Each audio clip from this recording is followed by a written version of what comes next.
আন্দালিব রহমান পার্থ যখন বক্তব্য দিচ্ছিলেন, উনি যখন বললেন যে সংবিধান যারা ছুঁড়ে ফেলতে চায় তাদেরকে স্বাধীনতা বিরোধীর সাথে উনি অ্যালাইন করলেন, ট্যাগ করলেন মাননীয় স্পিকার।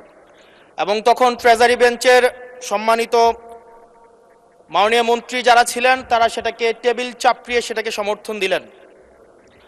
মাননীয় স্পিকার, গণতন্ত্রের জন্য যিনি আপোষহীন লড়াই করে গিয়েছেন বেগম জিয়া, উনি বলেছিলেন যেদিন জনতার সরকার প্রতিষ্ঠিত হবে, যেদিন এই পার্লামেন্ট জনতার সরকারের কাছে যাবে, এদিন এই সংবিধানকে ছুঁড়ে ফেলা হবে। ট্রেজারি বেঞ্চের যে মন্ত্রীরা ছিলেন তারা দীর্ঘদিন, তাদের সারা জীবন তারা বেগম জিয়ার সাথে রাজনীতি করেছেন। এই সংবিধান ছুঁড়ে ফেলার সাথে স্বাধীনতা যুদ্ধাপরাধীর অ্যালাইন করার যেটার হাততালি তারা দিয়েছেন, সেটির মধ্য দিয়ে বেগম জিয়াকে তারা মূলত অপমান করেছেন কিনা তারা সেটা ভেবে দেখবেন। মাননীয় স্পিকার, আমি বক্তব্য দেওয়ার জন্য অনেক কিছু রেডি করে নিয়ে এসেছিলাম। আমরা আইনমন্ত্রী বলেছেন রুশু পড়ার জন্য, তারপরে হবস পড়ার জন্য, মদিনা সনদ পড়ার জন্য পড়েছিলাম, কিন্তু আন্দালিব রহমান পার্থ সাহেব যে বক্তব্য দিয়েছেন, আমরা ক্লাস 8-9-এ যে ডিবেট করতাম সেটি রিভার্টাল দিলে 20 মিনিট সময় লাগবে। মাননীয় স্পিকার, আমি ওনার বক্তব্যে রিভার্টাল দিচ্ছি। উনি বলেছেন যে আমি কোট করছি, উনি বলেছেন ৭২-এর সংবিধানের কিছু কিছু বিষয়কে ওনারা সম্মান দিয়েছেন। তার মানে কিছু কিছু বিষয়কে ওনারা সম্মান দেয় নাই।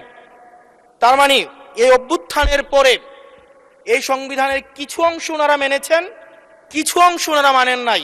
ওনারা কেবল ওই অংশটাই মেনেছেন যে অংশটা ওনাদের পক্ষে গিয়েছে,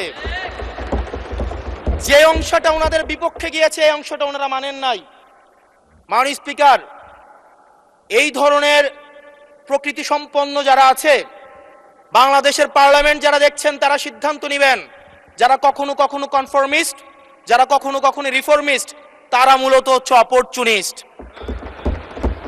এখন আমি সংবিধানের কিছু কিছু ধারা মানব, কিছু কিছু ধারা মানব না। আমি কখনো কখনো সাংবিধানিক, কখনো কখনো আমি অসাংবিধানিক।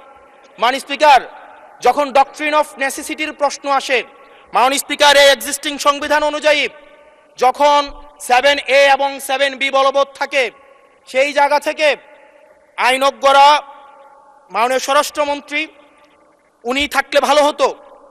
ডক্ট্রিন অফ নেসেসিটি মাননীয় স্পিকার 48-এর 3 অনুযায়ী রাষ্ট্রপতি সুপ্রিম কোর্টের মাধ্যমে একটা এই 106-এর অ্যাডভাইজরি একটা রুল আছে মাননীয় স্পিকার।